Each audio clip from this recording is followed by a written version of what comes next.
મિત્રો જોવો આ સૂકા મરચાંનો ડુંગર જેવડો ઢગલો, અને એ પણ દેશી ટાઈપનું મરચું છે, વિક્રાંતા ડોલ્ફિનનું.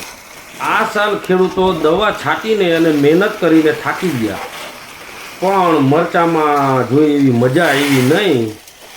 ધન્ય છે આ ખેડૂત પુત્રને કે જેને આવડો સૂકા મરચાંનો અને એ પાછો દેશી મરચાંનો સૂકા મરચાં ઢગલો બનાવ્યો. એક સલામ થઈ જાય દેશના જવાનને અને એક સલામ થઈ જાય આ ખેડૂત પુત્રને. વિક્રાંતા ડોલ્ફિન, ગામ સુલતાનપુર, ભરતભાઈ ગોંડલિયા.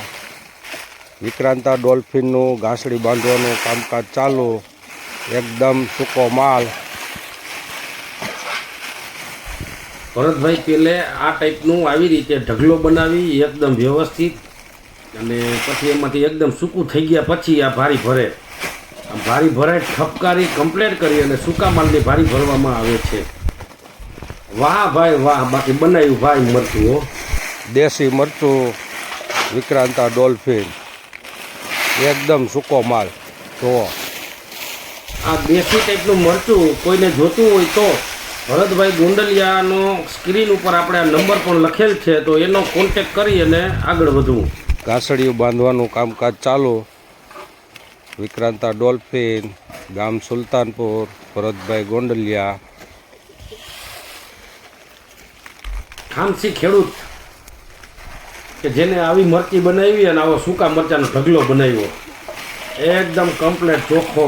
આ ભારી બનાવવાનું ચાલુ, એમાં કાંઈ ઘટે નહીં. ખામસી ખેડૂત એટલે ભરતભાઈ ગોંડલિયા, અને દેશી મરચું બનાવ્યું.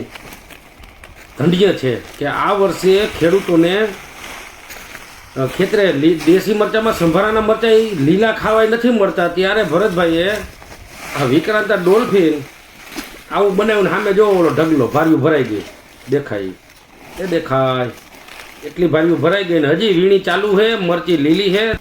વિક્રાંતા સીડ્સની વાયરસ પ્રતિકાર જાતોની માહિતી માટે આ પેજ ફોલો કરી જોડાય હવે બધા સાથે મળીને.